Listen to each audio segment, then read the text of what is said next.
Hi hello అండి, welcome to my channel. Welcome to another blog. ఈరోజు వచ్చి మేము దివిడి వెళ్తున్నామండి శ్రీ వెంకటేశ్వర స్వామి దర్శనం చేసుకోవడానికి. ఆయన చాలా మహిమగల దేవుడు, కోరికలు తీర్చేవాడు, ఆపద్బాంధవుడు అని చాలామంది నమ్ముతూ ఉంటారు. మేము ఈవినింగ్ వెళ్ళామండి. మార్నింగ్ చాలా రష్గా ఉంది, అందుకోసం ఈవినింగ్ వెళ్ళాం మేము. దర్శనం అయితే చాలా బాగా జరిగింది. మీరు కూడా ఎవరైనా వెళ్ళిన వారు ఉంటే కామెంట్ చేయండి. ఒకవేళ వెళ్ళలేని వారు ఎవరైనా ఉంటే వెళ్ళండి. మేము ఎప్పటి నుంచో వెళ్దాం అనుకుంటున్నాము, కానీ మాకు ఇప్పుడు కుదిరింది. నేను ఈ గుడికి ఫస్ట్ టైం వచ్చానండి. మా పెళ్ళైన కొత్తలో వచ్చాను, అంటే 2016లో వచ్చానండి. మళ్ళీ ఇప్పుడే రావడమండి, 2025లో వెళ్ళాను మళ్ళీని. నేను మా పిల్లలు మా ఆయన గారు వెళ్ళామండి.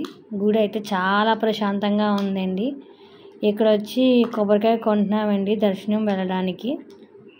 కొబ్బరికాయ తీసుకొని దర్శనానికి వెళ్తున్నామండి. ఈ గుడిలో ప్రత్యేకత ఏంటంటే అండి, ధ్వజస్తంభం నుంచి మనం ఎంత హైట్లో ఉంటామో అంత హైట్లోనే దేవుడు కనిపిస్తాడండి. గుడి అయితే వాతావరణం చాలా ప్రశాంతంగా ఉందండి. మైండ్ చాలా పీస్ఫుల్గా ఉంటుంది. మా అమ్మాయి బుడిబుడి అడుగులు వేసుకొని నాకన్నా ముందే వెళ్ళిపోతుందండి. ముందు చూడండి, ఇదేనండి ధ్వజస్తంభం దగ్గర నుంచి వెంకటేశ్వర స్వామి పిల్లల హైట్లో పిల్లలకు కనిపిస్తారండి. మన హైట్లో మనకు కనిపిస్తారండి. ధ్వజస్తంభం చుట్టూ కూడా చిన్న విగ్రహాలు ఉన్నాయండి. అవి నెక్స్ట్ వీడియోలో పోస్ట్ చేస్తాను. అక్కడ కొన్ని పిక్స్ తీసుకున్నామండి.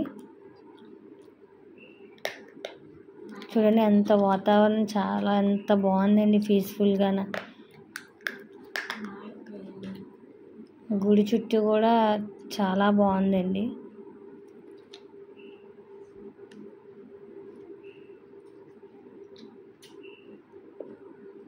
వైకుంఠ దర్శనం